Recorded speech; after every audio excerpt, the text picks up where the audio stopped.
Olá, bem-vindos ao canal Impávido Colosso, eu sou Kleber Lucas e neste vídeo nós vamos falar aí sobre o fim de inquérito que envolve Bolsonaro, da Esperança, Alvos e Alexandre de Moraes. Também vamos repercutir que, por unanimidade, a primeira turma do STF mantém retenção de passaporte de Bolsonaro. E ainda nós vamos comentar um pouco também sobre o caso aqui da Nayara, né? Que se encontrou lá com o presidente, aliás, com o ex-presidente Donald Trump, lá no McDonald's, e ela fez então aí um pedido ao ex-presidente e candidato novamente lá nos Estados Unidos, Donald Trump. Isso e muito mais nós vamos conversar aqui no vídeo de hoje. Se você não é inscrito, por favor, queira se inscrever em nosso canal, deixe aí o seu comentário, deixe o seu like e nos ajude a crescer aqui no YouTube, né? Esse é o canal Impávido Colosso. Bem, com relação aí ao fim de inquérito que envolve Bolsonaro, da Esperança, Alvos e Alexandre de Moraes. Então, como o fim desse inquérito, ele pode trazer aí esperanças ou dar esperanças a alvos de Alexandre de Moraes. Em reportagem da revista Oeste, diz o seguinte, que o ministro Alexandre de Moraes, do Supremo Tribunal Federal, STF, deu prazo de 60 dias para que a Polícia Federal conclua a investigação sobre a suposta tentativa de golpe de Estado que envolve o ex-presidente Jair Bolsonaro. O magistrado tornou a decisão pública em 27 de setembro. Depois da conclusão do caso, prevista para o fim do ano, o processo será encaminhado à Procuradoria-Geral da República para manifestação. Além desse processo, o STF espera a conclusão de outros inquéritos conduzidos por Alexandre de Moraes, incluindo aqueles sobre fake news e também as milícias digitais, né? Aquilo que nós já sabemos aí, desde esse inquérito aí da tentativa de golpe, também os das fake news e das milícias digitais, totalmente aí 2 ou 3 aberrações aí jurídicas que já foi comprovado e mais do que nunca de que nada disso existiu ou existe na realidade. A Polícia Federal, ela ainda precisa apresentar o relatório para encerrar aí as investigações. Cabe à PGR analisar o material e decidir se denunciará Bolsonaro e os outros envolvidos. Espera-se que o Procurador-Geral da República, aqui está Augusto Aras, mas deve ser aí o Paulo Gonet, apresente denúncias em outras frentes, como fraudes no cartão de vacinação e também o desvio de joias. Mas outra situação que já foi esclarecida, já foi explicada, mas está aí, né? Está aí nos inquéritos sem fins, nos inquéritos intermináveis desse senhor aqui, do senhor do Supremo, o senhor Alexandre de Moraes, né? Que tem aí tentado de todas as formas incriminar o ex-presidente Jair Bolsonaro. O inquérito sobre os atos de 8 de janeiro é o único que atinge militares de alta patente, com ex-comandantes das Forças Armadas sob investigação.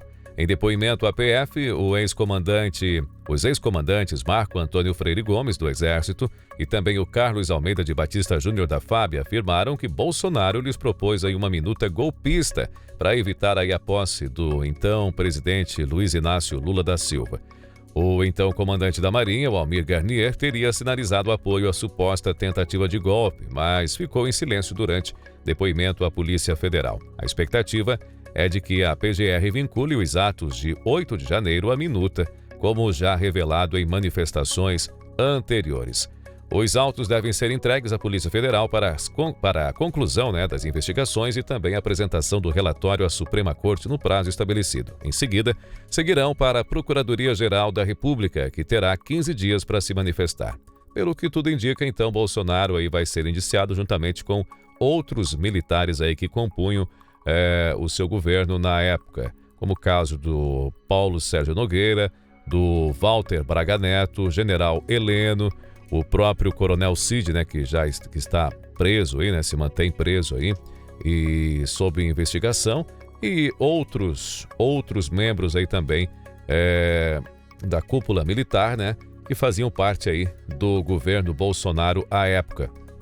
Devem ser indiciados pelos atos de 8 de janeiro, a fatídica tentativa de golpe, que é ligar aí o ex-presidente Bolsonaro e esses militares a essa tentativa de golpe no dia 8 de janeiro, né? Aquela onde não houve emprego aí das Forças Armadas, não houve nem sequer alguém armado com alguma arma letal, né? Nada, absolutamente nada, apenas pessoas que estavam indignadas. E claro, também infiltrados ali que fizeram toda aquela bagunça, toda aquela balbúrdia ali no 8 de janeiro, no Palácio do Alvorada, no Palácio do Planalto Alvorada, e também no STF e na Câmara dos Deputados, no Congresso Nacional, onde teve então esse quebra-quebra. Pessoas que estão presas, pessoas que estão aí exiladas ou estão em outros países como a Argentina, enfim, a Espanha, para fugir aí das garras do poder aí, do poder tirânico, da tirania do ministro Alexandre de Moraes e toda a cúpula aí do STF, toda a cúpula esquerdista que comanda aí o Brasil, na pessoa do presidente Luiz Inácio Lula da Silva, que está aí perseguindo os seus opositores de todas as formas e de todo jeito. Mas não para por aí. Por unanimidade, a primeira turma do STF mantém então a retenção do passaporte de Bolsonaro. A primeira turma do STF negou por unanimidade recursos do ex-presidente Jair Bolsonaro do PL para ele recuperar aí o passaporte e poder se comunicar com outros investigados e ter acesso à delação do tenente-coronel Mauro Cid, ex-ajudante de ordens de Bolsonaro. A devolução de passaporte foi negada por risco de fuga. Essa é a reportagem aqui do UOL, Em seu voto, o ministro Alexandre de Moraes, relator da ação, disse que as investigações feitas até agora apontam o risco de evasão dos investigados. O desenrolar dos fatos já demonstrou a possibilidade de tentativa de evasão dos investigados, intento que pode ser reforçado a partir da ciência do aprofundamento das investigações que vêm sendo realizadas, impondo-se a decretação da medida quanto aos investigados referidos, notadamente para resguardar a aplicação da lei penal, então argumentou Moraes. Ou seja, o medo é de que Bolsonaro, que pretendia ir até os Estados Unidos, mas por esse caso não vai mais, inclusive ele delegou aí para o seu filho, o deputado federal Eduardo Bolsonaro, para poder participar então aí das eleições do 5 de novembro lá nos Estados Unidos, onde provavelmente, pelo que tudo indica, pelo que as pesquisas estão falando e pelo que tudo que vem acontecendo, Donald Trump deve faturar aí as eleições lá nos Estados Unidos e voltar aí à presidência, após aí o governo Biden. O que, teoricamente, aí as coisas poderão ficar um pouquinho mais complicada para os imperadores da lei aqui no Brasil, Diga-se de passagem aí o ministro Alexandre de Moraes, que tem aí tem tomado conta aí dessas investigações, enfim, contra o ex-presidente Bolsonaro e também os seus aliados, bem como também o pessoal lá do 8 de janeiro. O contato, então, com investigados foi negado para evitar interferência no processo. A medida cautelar de proibição de manter contato com os demais investigados, inclusive por meio de seus advogados, é necessária para garantia da regular colheita de provas durante a investigação, sem que haja interferência no processo investigativo por parte aí dos mencionados investigados, escreveu então o relator. E aqui está o que Alexandre de Moraes, ministro do STF, disse. O acesso à delação de Mauro Cid comprometeria investigações. Segundo Moraes, ainda há desdobramentos do processo a partir da colaboração militar. Por isso, liberar o acesso a ela colocaria em risco o bom sucesso das operações, disse o ministro da Suprema Corte.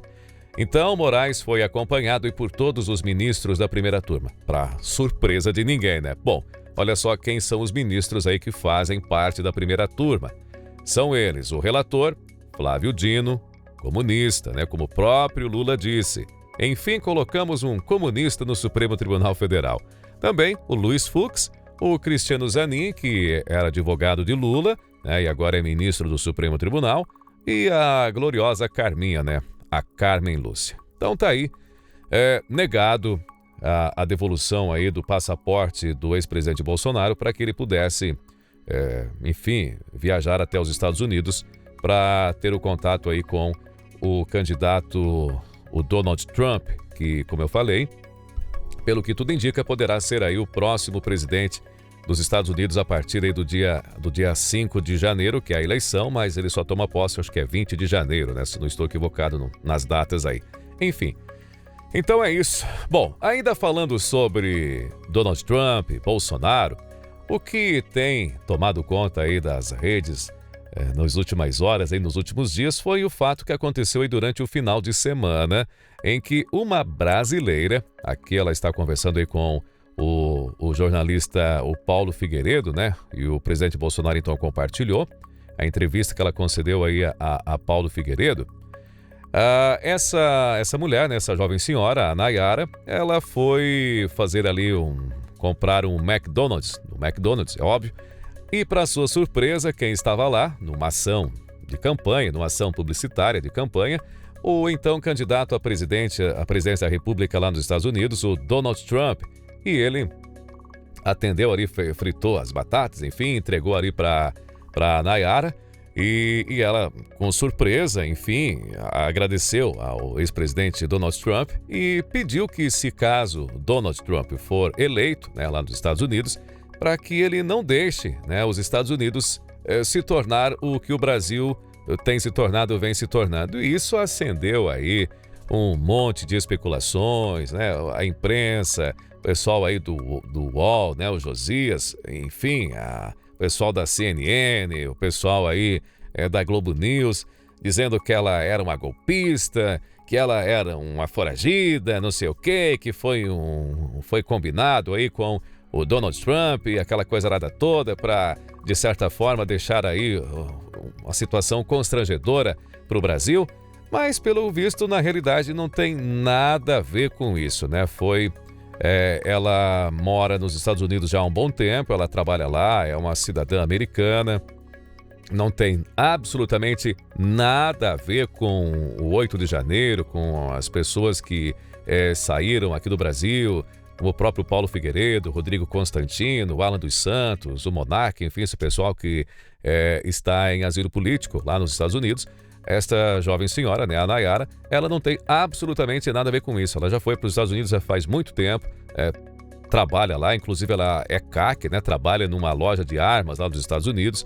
E, para surpresa dela, depois de toda essa repercussão, o ex-presidente Bolsonaro ontem acabou aí fazendo uma ligação para a Nayara e conversou com a Nayara, né? Conversou com ela, enfim, explicou o ocorrido lá com o Donald Trump, lá no McDonald's, e ela também expôs aí toda a satisfação, toda a alegria em entrevista ao jornalista Paulo Figueiredo, né? Por ter conversado então com o ex-presidente Jair Bolsonaro. E claro, né, a velha imprensa e a velha mídia tentando pôr aí a pecha de que ela é uma golpista, enfim, é uma foragida, é aquela coisa, né? Aquela coisa que a velha imprensa está acostumada a fazer aqui no Brasil. Bem, então é isso. Eu vou ficando por aqui, agradecendo aí a sua companhia, né? Você que esteve com a gente até o final desse vídeo. Muito obrigado. Não se esqueça de se inscrever no nosso canal, deixar o seu like e também aí deixar o seu comentário e compartilhar, ok? Um grande abraço e até o nosso próximo vídeo aqui no canal Impávido Colosso.